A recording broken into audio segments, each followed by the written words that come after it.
એક ઉમેદવાર દેસાણીભાઈ દ્વારા ફોર્મ પરત ખેંચવામાં આવેલ છે, જેથી કુલ 9 ઉમેદવાર રાજકોટ લોકસભાની ઉમેદવારીમાં બાકી રહ્યા છે, જેમનું નામ ધરાણી પરેશકુમાર ધીરજલાલ, પરસોત્તમભાઈ રૂપાલા, ચમનભાઈ સવસાણી, અજાગિયા નીરલ અમૃતલાલ, ભાવેશભાઈ આચાર્ય, ઝાલા નયન જે, ભાવેશભાઈ પીપળિયા, જિગ્નેશ મહાજન તથા પ્રકાશભાઈ સિંધવ છે. 7 તારીખે મતદાન છે. મતદાનને લઈને તંત્ર એલર્ટ છે. અત્યાર સુધીની શું તૈયારી છે? તંત્ર જે એઝ પર ટાઈમલાઇન્સ બધી કામગીરી કરી રહી છે. આજે નામાંકનની યાદી ફાઇનલ થઈ હતી. હવે બેલેટની છાપકામની ચાલુ થશે કામગીરી.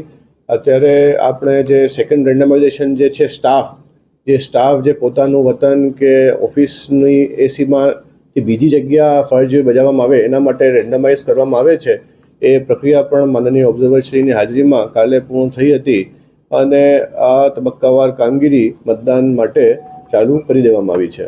સાહેબ, ખાસ કરીને કેટલા કર્મચારીઓ જે છે મતદાન દરમિયાન ફરજ બજાવવાના છે? ખાસ પેરામિલિટરી ફોર્સ કે કોઈ સ્ટાફ આવવાનો હોય તો એ બધું જી 15,000થી વધુ જે છે કર્મચારીઓ ફરજ બજાવવાના છે. પેરામિલિટરી સ્ટાફ પણ અમે માંગણી મોકલી છે અને જે રીતે નોર્મ્સ છે એ પ્રમાણે અમને વહેલી તકે અહીંયા પ્રાપ્ત થશે. સંવેદનશીલ મતદાન મથકો કેટલા અને ત્યાં શું ખાસ નજર રહેશે તંત્રની? અને આમ કોઈ કાયદા અને લો એન્ડ ઓર્ડરની દૃષ્ટિએ વલ્નરેબલ જે કહેવાય છે એવો એક પણ પોકેટ નથી જ્યાં ધાક ધમકી કે કોઈ બીજા બીકના કારણે ઉમેદવારો વોટિંગ નથી કરી શકતા. પરંતુ એ ક્રિટિકલનું જે કન્સેપ્ટ હોય છે એમાં આપણે 1046 જેવા ક્રિટિકલ રાખ્યા છે, જ્યાં વધારે પોલીસ ડિપ્લોયમેન્ટ કરવામાં આવશે. આ બધા પેરામીટર્સ ગત મતદાનની ટકાવારી વગેરેના આધારે પંચની સૂચનાઓ પ્રમાણે હોય છે. 15 દિવસની વાર છે તો આચારસંહિતા ભંગની ફરિયાદ કેટલી થઈ અને આ બાબતે કઈ રીતે વોચ રાખવામાં આવે છે તંત્ર? આ બાબતે 197 ફરિયાદો અમને સી વિજિલના મારફતે જે એપ છે સિટીઝન વિજિલ એપ એના થકી મળે છે. એમાં જે પણ ફરિયાદ આવે છે એનું ધારાધોરણ પ્રમાણે 100 મિનિટની અંદર એનો નિકાલ કરવામાં આવે છે.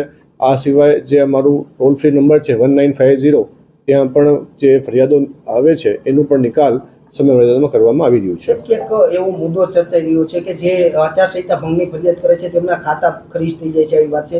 ખરેખર શક્યતા? સાવ ખોટી વાત છે.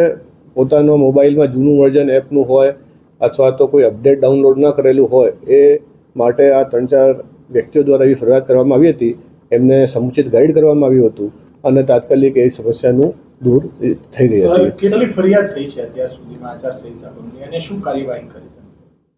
જે 197 જેટલી ફરિયાદો અમને સિવિલમાં મળેલ હતી એમાં અલગ અલગ પ્રકારની ફરિયાદો હતી. અત્યાર સુધી 20,000થી વધુ બેનર અને પોસ્ટર આચારસંહિતાના ભંગ બદલ કાઢી દેવામાં આવ્યા છે. અને એ સિવાય પણ જે રીતે અમને સૂચનાઓ પંચમાંથી મળે છે એ પ્રકારની કામગીરી કરવામાં આવી રહી છે. સર, ખાસ કરીને કાનાણી વિરુદ્ધ ભાજપ દ્વારા આચારસંહિતા ભંગની ફરિયાદ હતી. આ ઉપરાંત જે ભાજપની જે સભા હતી એમાં પણ સ્વામિનારાયણ મંદિરમાં સભા બાબતે ફરી તપાસ માટેનો આદેશ થયો. બંને મેટરમાં પંચ દ્વારા અમારા પાસેથી અહેવાલ માંગવામાં આવેલું છે, જે અમે શીઘ્ર ત્યાં રજૂ કરવાના છીએ. 15 દિવસ બાકી છે. આપના તરફથી મતદાર જાગૃતિના કાર્યક્રમો પણ સતત થઈ રહ્યા છે. એક અપીલ મતદારોને એ જ કહેવા માંગીશ કે આ મતદારનું આપણું પવિત્ર અધિકાર છે. એક વોટથી ઘણું ફેર પડે છે. ભૂતકાળના ઘણા કિસ્સાઓમાં જે સીટની ડિસિઝન 1-1 વોટ 10-10 વોટથી થઈ છે. એટલે આપ સપરિવાર ફરજિયાત મતદાન કરજો. Okay sir. Thank you.